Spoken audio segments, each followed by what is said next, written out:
I believe so. Thank you. All right. Good morning, everybody. Nikki Burnett here, Taste Life Nutrition Radio and Podcast, streaming live on KUHSdenver.com.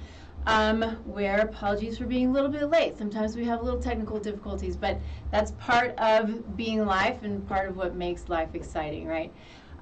Today we have Dr. Brian McAlery.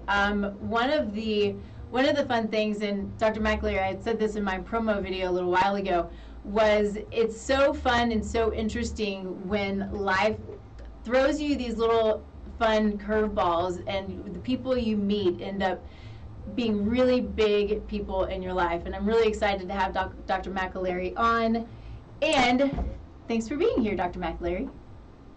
Thank you, and happy Leap Day. Yeah, happy Leap Day. Up on two? Okay. One, up. That way? Up. Okay. No. Yep, other way? 18. Right. Bottom two. Bottom two, okay. Okay. So we have Henry, who is our, who owns all of the things technology here in the station, and there's always something that has to be tweaked because he's the one that back there who can hear and listen to everything. So anyway, so here we go. Thanks for being here. I know that yeah, I can't believe this is leap year this year. It's kind of exciting. I wonder who has birthdays today. Happy birthday to those who have birthdays today. You're still very young. All right, so does that mean they only gain 1 year for every 4 years? That's my understanding. Because if there's no 29, you shouldn't have to add a year to your life. It's true. It's true.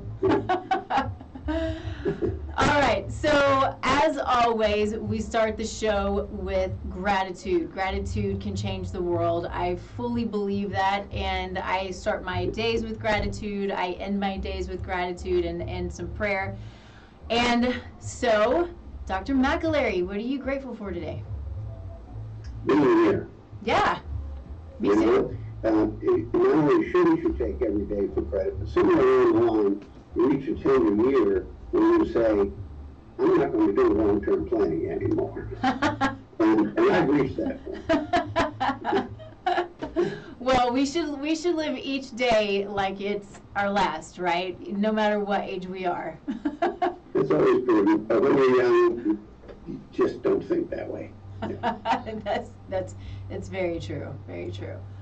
All right, very good. So, I think we're going to start off kind of how we typically do, learn a little bit about Dr. McAlery, you know, what it is that he does and why he's here. But this is a really fun show, I think, for both of us, because there are things that you know, since the time that we met, which again is still a little bit shocking to me. It's kind of fun, but we've made these fun plans, and I think these plans that we want to share, we want to start to share with everybody. So this is a fun show for me. But let's start with you. How you know, obviously you're a physician. Let's talk about what kind of physician you are, but what brought you to where you are, and then I don't know, maybe why you reached out to me. Sure. Yeah. Basically, you know, in a career, there is some planning that actually transpires, and then there's events that happen that were non-foreseeable, and they lead you down a path that you hadn't planned on. Yep. It reminds me of my wife's favorite bumper sticker, which when she saw it made her laugh. And she came home and said, I just saw this bumper sticker that reads, if you want to make God smile, tell him your plans. It's so true. It's so true. Yeah, so true. Yeah. So that's kind of how I got to where I am. And I am in the phase of my career where I have, since 2017, decided to get a little bit independent and ornery, and started using it, working in a traditional healthcare field.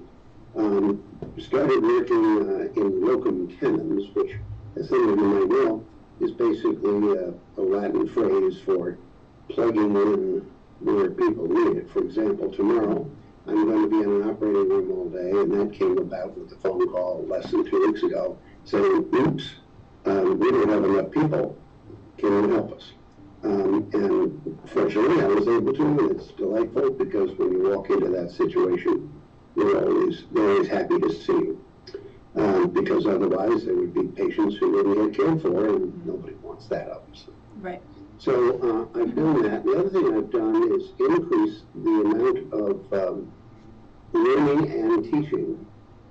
And I've done that because this crazy virtual world that we found ourselves in, at least to people in my generation, has largely replaced the go to a location and give a presentation mode, which I had been doing for the previous 30 years. And I mostly enjoyed it, although the travel sometimes was a bummer. But the fact is that teaching does have a new opportunity forced upon us, if you will, by a pandemic. And Nikki and I are learning how to best collaborate with each other in this new world. Nikki came to my radar by a common friend who knows both of us and has been a business associate of mine for a bunch of years. But neither Nikki nor I existed, and I didn't know she existed. And so this lady became a good yenta, in the Yiddish word, matchmaker, and got us together. And the more we worked together, the more we realized the common purpose that we have, and not the least of which is the realm of integrative healthcare. A much underappreciated and underutilized area. One of the things that she and I have done is to start collaborating on courses that are predominantly directed to the healthcare world, but not exclusively. We have finished a course on obesity, and much to my shame, I had never even thought about the concept of epigenetics, heard the term maybe once or twice, but paid no attention to it. Nikki, on the other hand, has pounced on that concept and learned a great deal about it and got me fired up. So on my desk, right in front of me in my home office where I'm speaking from today, is the first rough draft of the mind brain for that epigenetics, and hopefully I'll be getting that out to Nikki for her able edition and editing. And that'll be our second project. We don't know what our third project is. But I just thought of something in the last 30 minutes, Nikki, and okay. Obviously not to put you on the spot, but yeah, I can take it. Picking the right drug. Oh.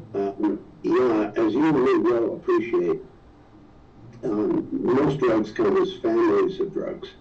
And you would think, that if the chemistry is that similar that they produce a desired result, no matter which drug you pick, that you could kind of toss a coin or see the pharmacy the patient uses, whether they happen to stock that drug or whether you have to go to a cousin. But the fact is, when I first entered the field, I was confused by the fact that the right drug didn't always produce the right results. And I'm not talking about allergies, I'm just saying not doing what you needed it to do. And so when I went to my mentors, they said, well, give me something else, stop bothering me. And I never really got an answer to why that was. So I think we're one step closer to understanding it. And now we also have available genetic screening, so a patient's blood can go somewhere to a magic place, and they come back with a report that says, try drug number 3. It should be the best. Yeah. So I am beyond that level. My ignorance is limitless. So I thought that, it might be a way to self-educate and hopefully pass on some insight to other people. But give us some thought, and because I'm open, I do the homework through the medical literature, whereas you do the homework through most of the non-medical literature, and that's why we make a great team. Yeah. So that's who I am and what I'm doing. I also do forensic consulting, by the way, for the families and their attorneys who have adverse health outcomes, which sadly happens, just like not all cars get driven a lifespan without an accident. Same is true with healthcare. And I just got back from Indiana, where I had the unpleasant experience of being on the witness stand for a day. trying to answer questions of attorneys at the same time, explaining to folks that don't practice medicine what the heck happened. So that's another facet of what I've been doing. But the most important job I have is being the parent of 3 cats who came to us through an adoption program. Didn't know there was such a thing. And they're now totally in charge of the house. Yep. And if you happen to hear a crashing sound in the background, don't call 911. It's just one of my cats. That's what they do. Something that we have in common. 3 cats, I have 3 dogs, and yeah, we have crashing. Let's not put them together. No, definitely not. But we do have periodic crashing throughout the house. But that's what keeps life exciting.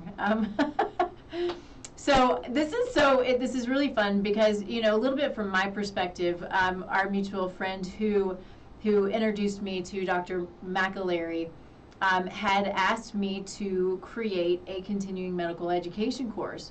I am not a medical provider, and I just went, okay, sure. I don't know what I'm going to do, but okay. And so she specifically wanted one on obesity, and I just thought, well, okay, here we go. We're just going to jump in and do it. And that's what we did. That's what I did, and it was a really cool experience to learn how to do it, the ins and the outs of it. I do my own, and I'm required to do continuing education, of course, not medical education. But this was an experience and one that I will do again. But it is also what, as Dr. McAlery reviewed it, what had him reach out to me, which I'm very humbled by. Which is it's really just a really fun thing that has come because of all of this. And I'll do another one. And I think Dr. McAlery, you've done a couple of the continuing medical education courses as well. Yeah, so what this means then is it went from okay, we have things that we both want to talk about, and bringing to the forefront in medicine as well as in nutrition and in healthcare period, this idea, which is not a new idea, right? There's integrative medicine, there's integrative nutrition, there's functional medicine, functional nutrition, lifestyle medicine. The buzzwords can go on and on and on, but really trying to help practitioners of all kinds be aware of the things that they can look out for when it comes to the health of their patients and or clients when the drugs aren't working. And maybe we don't do drugs first, right? Drugs have a place, certainly. But do we do drugs first? Do we do lifestyle first, right? In my mind, when there are situations where one has to be first, and there are situations where the other has to be first, and that of course is in the hands of the practitioner. But my hope is that as we move through this process, we start to think more about what are the changes that patients can do in their life that can increase their quality of life and hopefully keep them off meds for the long term. I think it's important. And going back to what you said about which drugs are which, and understanding our genetic makeup and our epigenome, we can look, these are variants that allow us to understand or at least give us some direction on the drugs that are best for a body, because epigenetically and genetically we're all different. And so I wonder on that if we're going to do, and so now we're just sort of brainstorming on live air, but I think that's fine. But we can include in this next epigenetic course, the drug piece of it, because it is important to understand. And I do epigenetic testing on my clients periodically when they want to do it. But we can do pharmacogenetic testing. Am I saying that right? Pharmacogenetic testing? Yeah. Yeah. And so that could be part of the next, because I think it's important to understand that people don't react to food similarly, they don't react to trauma similarly, they don't react to drugs similarly, because we're all so different. We're different in the way that we take in information, we're different in the way that we visualize the world. Everything matters. And that's my entire goal, is taking as much as we can when the situation is right into account, and then guiding our patients and our clients through the process of whatever it is that their goal is. And so I'm getting a little long-winded here, Dr. McAlery, but anyway, anything you have to add to that, I would love to hear your thoughts, on that, on us bridging this gap. There are others doing this as well, but what are your thoughts? Pretty much in sync with what you've just said, and let me give you insight from the physician's point of view of how that plays out. Let's say, for example, a patient comes in with an acute healthcare problem, like a pneumonia or whatever, or a kidney stone. The issue of when to use medication in those situations is pretty much a no-brainer. Whether it's pain control or antibiotics or whatnot, they're going to need those to help their body, which ultimately does the job of healing them, not the medication. Medication should be seen as a nudge towards getting the body to win the battle over the problem that it has, not as the cure, if you will. I remember early in my training of anesthesia, having a senior surgeon who was working with the surgical resident, and he said, what's the most important part of this operation? And the resident thought for a while and gave a pretty reasonable answer. But he said, it's the fact that we can do it without the patient dying, because the patient's body heals themselves after the surgical insult. Mm-hmm. And I said, it was a perspective, a view that I hadn't thought of. And I'm willing to bet you, although I haven't been in a medical school teaching in that context, I have worked with medical students who have come and partnered with me in a pain practice setting. And I use that excuse to just check on what's new in medical schools and what are you learning differently from what I did 226 years ago. And they say, and they tell me things, but they're still not getting what I would call a holistic insight into medicine. Mm-hmm. They're still not getting the concept of when to collaborate and when to use medications. Mm-hmm. And since most of the patients in primary care have chronic illness, fortunately not a whole lot of acute illnesses unless there's an influenza outbreak or something of that nature, or some unknown virus whipping through the schools. Otherwise, it's chronic illness. And I'll bet you that most medical schools are still not teaching, let's look at all the tools in the woodshed. And let's try the ones that have nothing to do with medication first. Let's look at those lifestyle factors. Yeah. Let's look at the mindset that people have towards themselves, their self-esteem.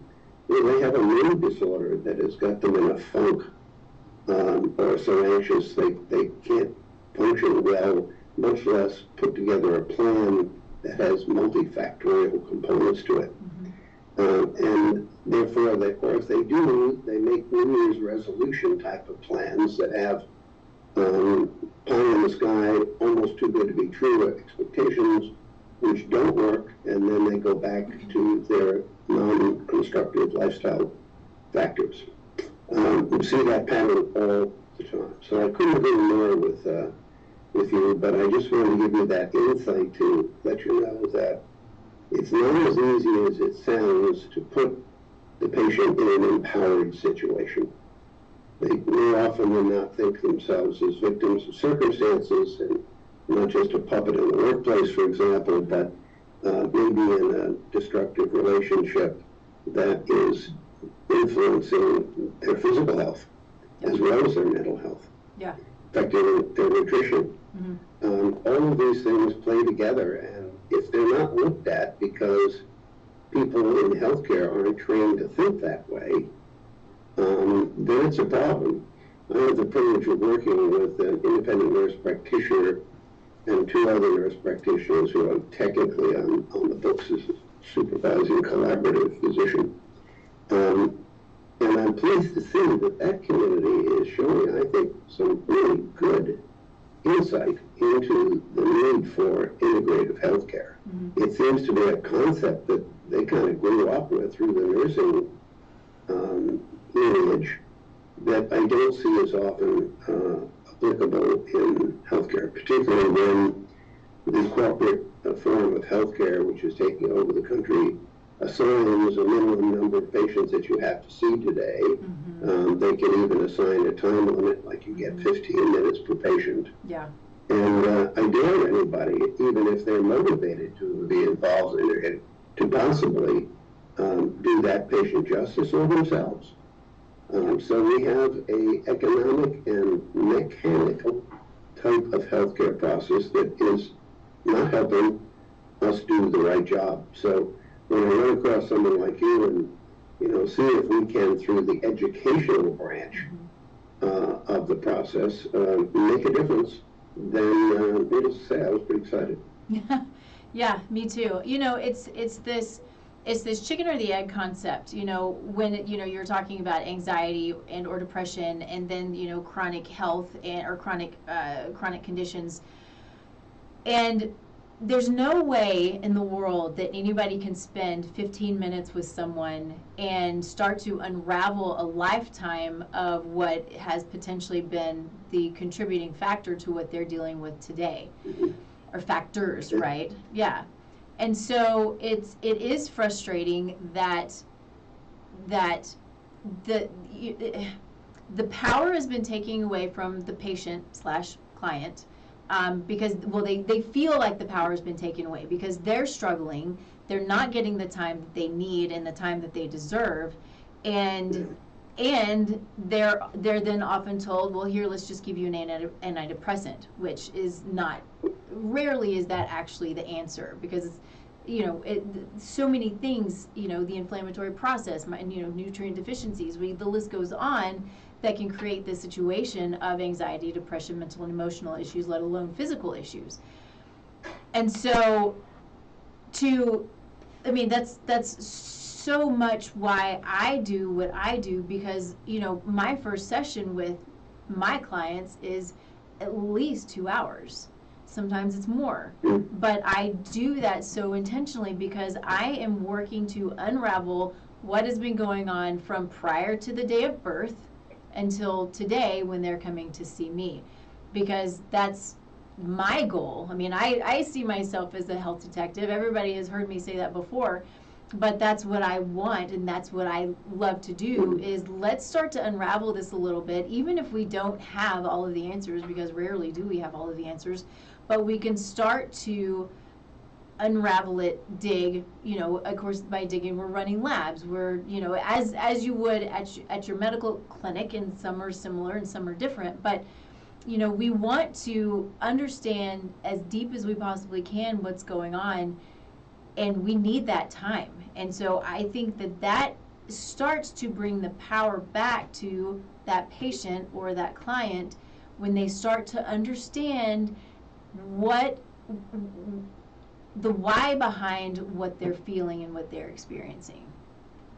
Yeah, they learn through that approach that they have a vote in what happens to them. Yeah.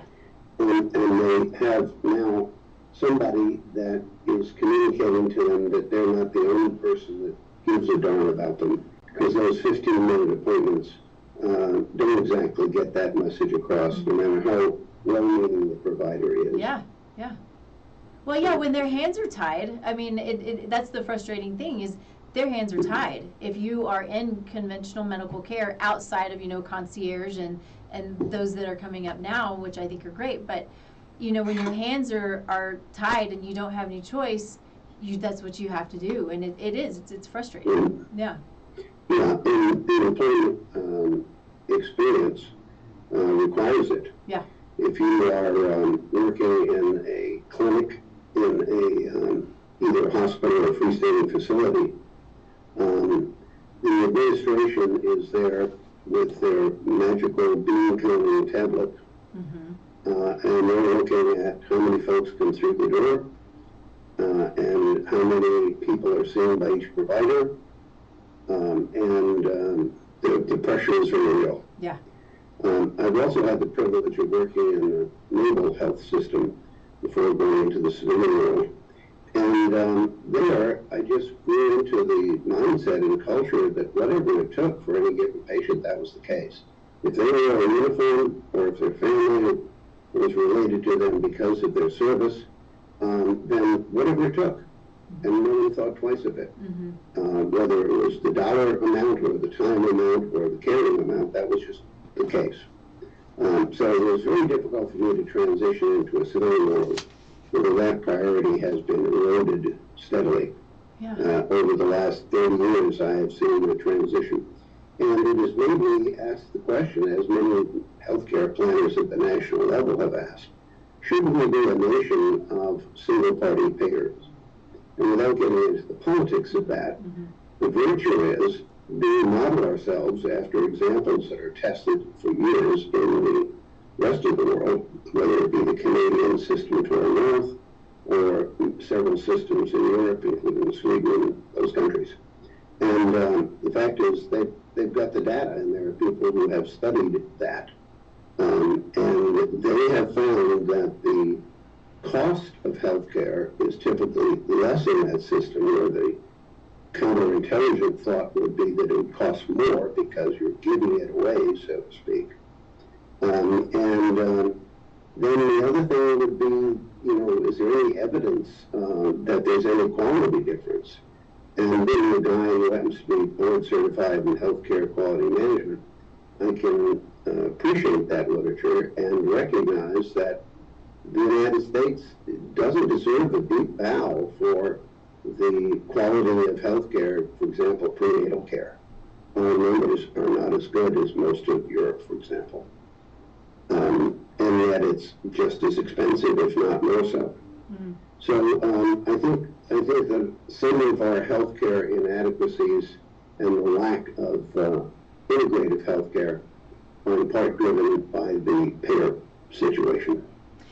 Yeah, I agree. And I will I will say that I think that we do a lot of good here in the United States with our R&D and with our medical care, but it is problematic when those who are determining care is essentially the insurance company, which also why I think that there are those who are leaving that, right? I have actually a meeting today with a concierge medical doctor, and he wants to be able to spend the time that he wants to be able to spend with his patients without being, without his hands being tied behind his back, and can't do anything. And so it's not, I'm excited to talk to him about all of the details because I haven't really been able to yet, but I know it's not this, super high-end kind of thing that only the elite can afford. He's extremely reasonable for what he does and gives good care and wants to be able to spend the time and be able to give the good care to his patients. And I think that that's really important. And my hope is that as clinicians start to get tired of not being able to give the care that they thought that they were going to be able to give, coming out of medical school, that we start to see a trend where, they take control of their lives and are able to give more and better care to patients. Now, I want to say that because I don't want to come off sounding like that I'm, beating down doctors at all, because I think it's very important, and especially in terms of acute care, we have to have the medical care that we have because acute care is so important and we're so good at it. And I think you said this a little while ago, that, there is a little bit left to be said when it comes to chronic care, because so often it's, okay, well, here is your drug, I don't know what else to do to help you with your symptoms, which is why, root cause medicine has come into play. Let's understand the lifestyle factors and all the things that go into what has potentially created this situation, including, and I say this a lot, but I think it's so important to understand that traumatic events in our history can manifest as physical symptoms, and we gotta keep that in perspective, and we gotta take that into account when we're working with these chronically ill patients and clients. One of the thoughts that I've had, there may be models out there that I just don't know of that already have the answers, but is that the role of the physician should be probably more in the medication side of things and not so much the major contributor to the holistic approach. And I've kind of toyed with a model that would have a medically trained, let's say, nursing background person, but who is really functioning as a social worker. Somebody who really has the capacity to go into that person's house, obviously with their approval, and see things with an objective eye that the person living in that environment doesn't even realize are working against them. Taking a look at the pantry and seeing, whether it's 80% junk food in there would be just one specific example that you can't tell from seeing someone in the office. Yeah. To see whether or not, I know that in one case, a home health worker went in and said, I know why you're having so much problems with your asthma, because you've got about 10 animals in here, and I'm starting to get chugged up and my nose just being here. Yeah. And it was a matter of systematically finding the animals home and basically scrub cleaning the house, so to speak. And the requirement for bronchodilators are dramatically lessened. So it's that kind of total comprehension of job, home, significant relationships, all of which can directly impact both physical and mental health care. And I think the other thing that is avoided, because it's sort of taught as non-ethical, is healthcare people are very uncomfortable talking about any spiritual dimension that may be relevant to the patient. And I think that, that door shouldn't be open unless the person opening the door is comfortable with that. But I can promise you that is not taught in the healthcare system. And yet it can be a very important part of someone dealing with severe illness and motivating their recovery. Totally agree.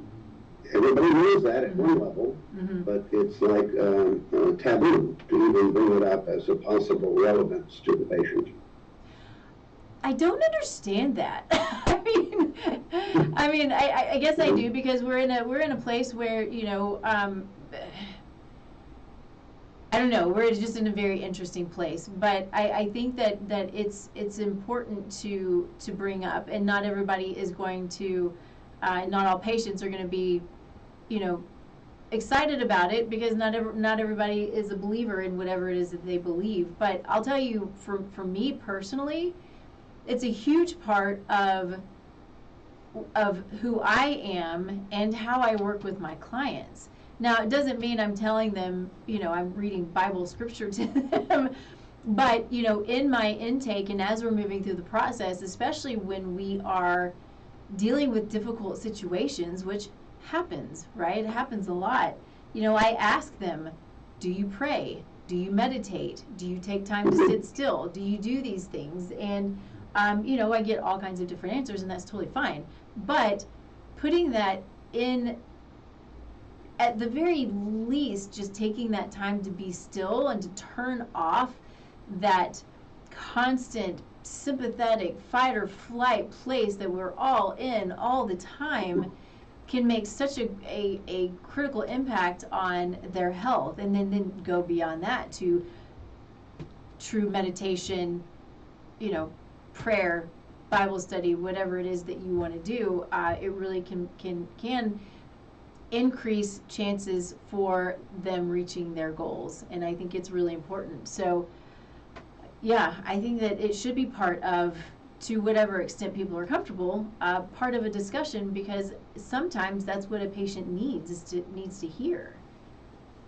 It's interesting to me if you look at, and because I've been working in different locations, more so than when I was semi-permanent locations, I became aware of the differences in whether it be electronic or still in some cases paper-based documentation, that there's usually a format that each place has for doing the history and physical part of the process, which is time-tested. Yeah. But it isn't standardized in any sense, except in the broad sense that there are approaches like the SOAP approach, where you document the subjective, the objective, the assessment and plan. And in that midst of that is something called social history. And almost always that social history does talk about important healthcare matters such as tobacco abuse or excessive alcohol consumption, those kind of things. They tend to go there even though they tend to avoid that implication. Or one of my favorite entries is not on file. Well, it's not on file because you didn't ask them. Yeah. You know, but almost never is religious preference on file. And nor is the question asked during your stay with us or as part of even home visit, would you like some form of, in the military, chaplain? Because it made it non-denominational. Yeah. The chaplain could be a rabbi, but he would still go and work with troubled people no matter what their religious labels were. They were non-denominational, God-based healthcare people at the mental and spiritual level. But you never see that on the medical record, and yet that can be a huge factor in the success of the total picture of integrative health. Yeah. And it shouldn't be left out of the equation. Now, do I think that, you know, any of us have the right to, in essence, preach to people? No, unless we're in a house of worship in that role and they come into that house of worship, or they call us in some other form. But you don't need to preach to them just to get them realizing that that may be a tool that they want to utilize. Agreed. Yeah, totally agree. Yeah. I have a client who, maybe one of the sickest clients I've had, and I'm happy to say, you know, I have a meeting with her this afternoon, but she got a text from her yesterday. She's like, I am able to eat more food. I'm like, awesome. Yeah. I mean, it's these huge things. But in our early conversations, I asked her, I said, you know, just what I said. I said, this is all really hard. Do you pray? Do you take time for yourself? And one of the things that she said to me is how she appreciated that I wasn't afraid to speak about faith. And I don't want to be afraid to speak about faith. It's part of my faith to not be afraid to speak about faith. But it's interesting because it has led to some really interesting conversations, which might not have happened had I not really simply said, "Do you pray?" Right? This could be helpful for you. So yeah, I think it's important, and you feel out the situation. Yeah, and people don't want to be preached at about anything, really. You know. So, but I do think it's it's a really important component. I'm curious, as we are hard to believe, we've got about 10 minutes left. I think I always have to put my glasses on. Oh no, we got close to 15 minutes left. But I'm curious about your idea, or maybe not your ideas, your hopes for the future of healthcare, the future of, you know, how can we integrate it? How do we integrate it? What are you hoping for, you know, for moving forward? Yeah, I think that the hope word would be the better one because, first of all, I do not have any more ability to visualize the future than anyone else. But I think defining hopes is not a bad thing, because I think it can ultimately lead to some major changes. For example, I would hope that nobody has to sleep under a bridge in the middle of winter. And within that population, you see that when they do come in for help through the emergency room, some emergency vehicle is called by some bystander and picks them up and takes them to an emergency room. And not only can they not pay for their health care and therefore reduce an economic burden for the facility, but they're usually in desperate need of health care because it has been postponed and ignored, and by the time they get the health care, they're pretty much, in the vernacular, a train wreck. And when you visit an emergency room, the best you can do is sort of define maybe what's wrong, but you don't even have a chance to start doing anything about it. Nor can you refer this person to any source. I would like to see a broader social network of people who are trying to recognize the need for health care, encourage people in everything from their basic personal hygiene all the way up to getting regular medical care. And I'd like to see a system that would be able to provide it without it being financially punitive to the individuals doing that care. I mean, I know people who travel to third world countries and donate weeks of their time. Oh, it's a spam risk. Isn't that great? Don't you love that? That is so polite and so nice. So, what I was starting to say is that, these people will go to a third world country and work for nothing and do incredible jobs in missionary and non-missionary roles. The Doctors Without Borders kind of folk, for whom I take my hat off. Yep. The fact is that we shouldn't need to make it punitive to people who are willing to do that.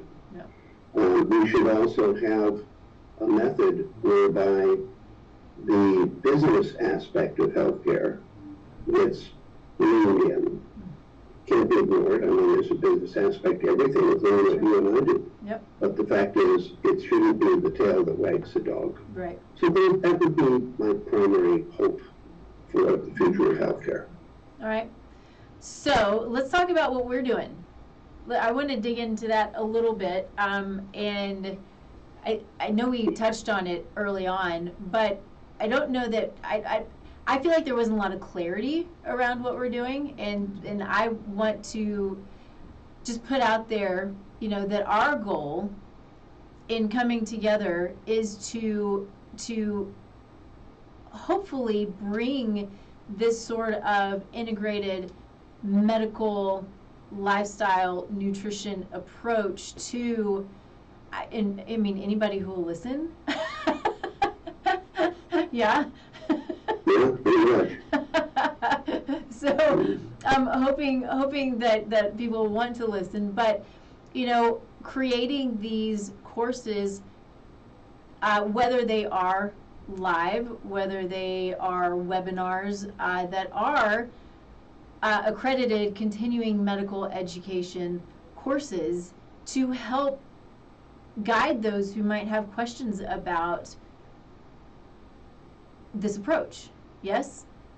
Sure. Plus the pragmatic consideration is, since the licensed care professional, no matter what state they're in, have some continuing educational requirement built into their licensure. Yeah.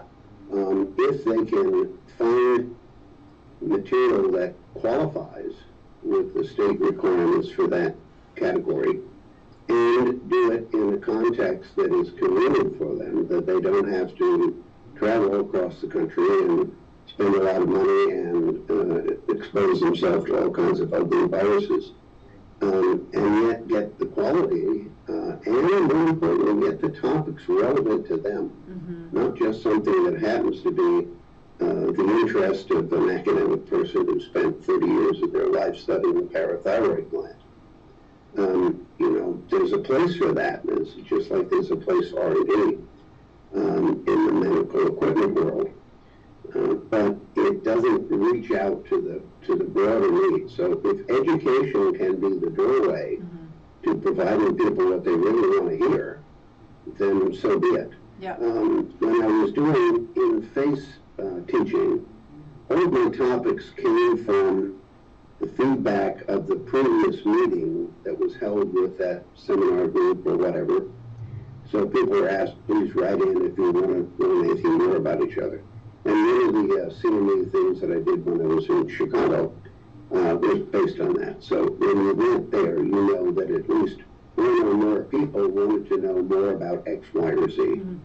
And therefore, the presentations were responsive to that. So in some cases, I had to learn a whole lot about a topic before I was qualified to give it. Yeah. But in the process, I was learning, so it wasn't, a waste of time. It wasn't painful. And I think that if we can look at the interface between traditional healthcare and nutrition and the whole holistic picture, and have folks contact us and let us know what they want to hear. There's no reason why you and I can't spend our spare moments sitting around the 14 other things we're doing and put together something that we're not ashamed of and that is responsive to their needs. So I would like to think that people who know of your incredible worthwhile efforts would be able to reach out to you, and then you can hand me homework assignments from time to time for me to contribute. Yeah. Yeah, no, I think that's great. And so that would be, it is, I think, a request for anybody who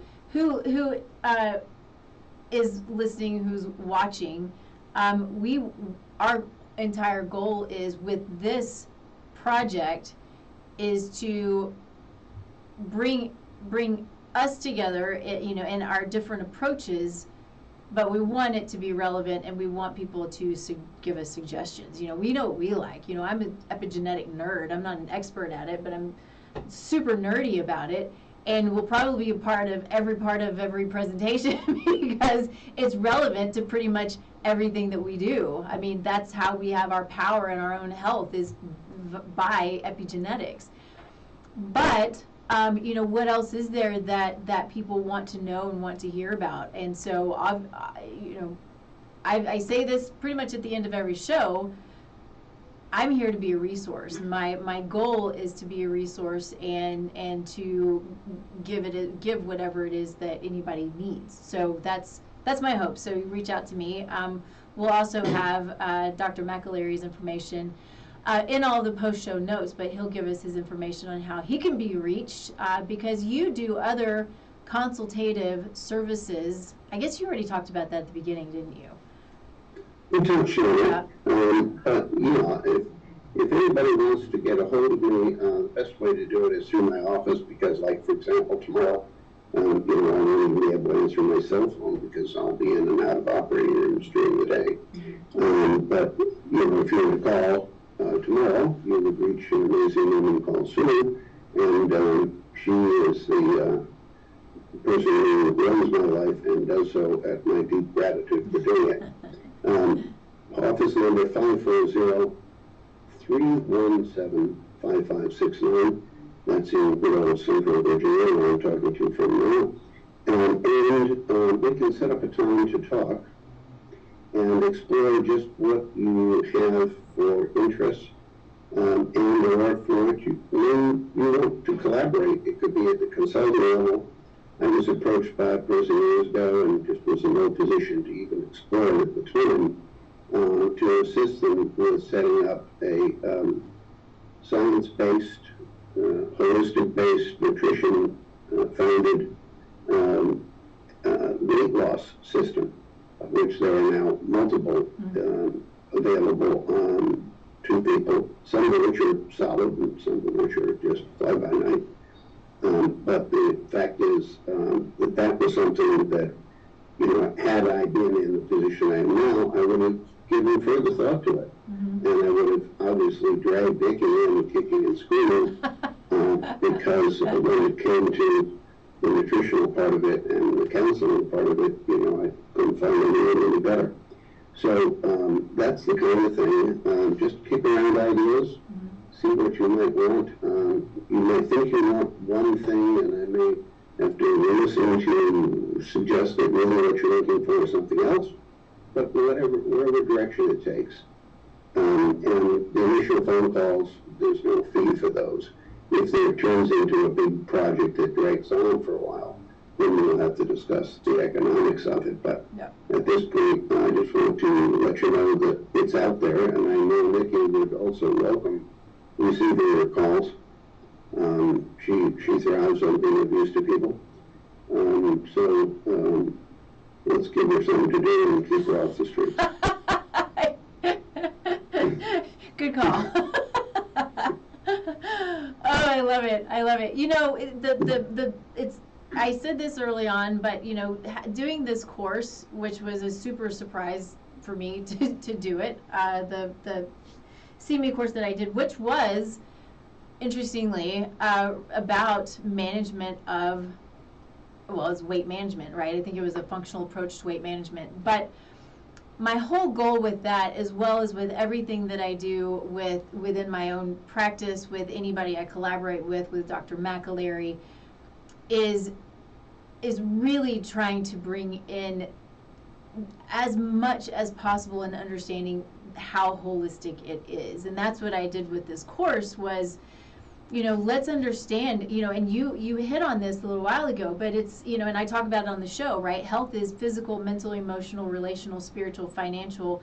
What else is there? You know, there's probably others that I missed, but these are sort of the pillars of our lifestyle, and they're all integrated, and we can't just look at one thing because so many things play a role in health and wellness. And so that was my goal with it, and I think I know it will continue to be my goal in everything that I do. I just think it's really important, and that's what we've done with the obesity CME course that we're planning on doing, and then any other course that we just decide we're going to do.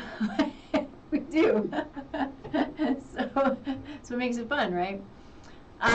So is there anything else before I sort of give my whole spiel that you want to hit on that we haven't hit on? No, there's a lot of other things we can talk about, but I really appreciate the opportunity to participate with you and getting out there in front of folks and letting them know there's other people thinking about the things they feel is important as well. Yeah, agreed. Very cool. Well, of course, this is Taste Life Nutrition Radio and Podcast, streaming live on KUHSdenver.com. You can find me, Taste Life Nutrition, anywhere. My website, the social media, all of it is just Taste Life Nutrition. You can go to my website and fill out a free assessment. It just gives me a little bit of insight into what's going on with you. We'll chat about it and see if I can be of use or if maybe somebody I know can be, right? So again, my goal is to be a resource and to help you in whatever your goals are, whether that's me or somebody else. So, and then we have Soulful Conception. Soulful Conception is the sort of the epitome of my love of epigenetics and and what it does in empowering us as individuals, as couples, when we come together, and the ability that we have to create the health of the future. So we play a huge role in the health of the pregnancy, of the baby, of delivery, and for generations. And I just think it's so beautiful, the power that we have. And my goal is to create the awareness so you know the power that you have, because it's really, really beautiful. So that's what we got. Thanks again, Dr. McAlery. Hang out with me here just a second while I shut everything down. But we will be back again next week, 10 a.m. Mountain Time on Thursday. We'll see you then. Bye.